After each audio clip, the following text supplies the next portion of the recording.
The demolition of the East Wing to build a 90,000 square foot ballroom is unlike any previous White House renovation. It's the largest single addition ever to the White House, the most expensive, and the only one going forward without some form of congressional approval or oversight. Let's break it down. The White House celebrates its 200th anniversary on November 1st, the date President John Adams and wife Abigail moved in. The residence totaled 55,000 square feet and cost about $4.3 million. By the way, these are all going to be $2,025.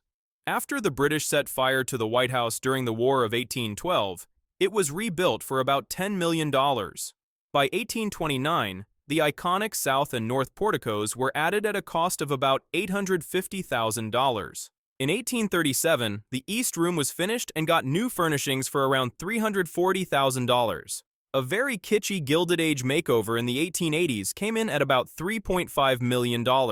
Trump isn't the first president whose renovations caused a stir. Martin Van Buren was slammed for a costly makeover while the country was going through a deep depression. In 1902, Teddy Roosevelt built the East and West Wings. The East Wing served as a guest entrance. An underground bunker and First Lady's office were added later. The West Wing was built to move government workers out of the official residence. They came in at about 55,000 square feet and cost $22 million. The Trump administration responds to criticism by pointing to the TR expansion, which nearly doubled the size of the White House complex, and the 1948 gutting under President Harry Truman. But those projects had a functional purpose, especially the Truman rebuild, which was necessary because the White House had become unsafe to live in. They also point to a $376 million infrastructure project during the Obama administration. But unlike the ballroom, it was approved and funded by Congress. Also, it wasn't a new building, but rather a necessary update of decades-old heating, cooling, sewage, electrical, and security systems.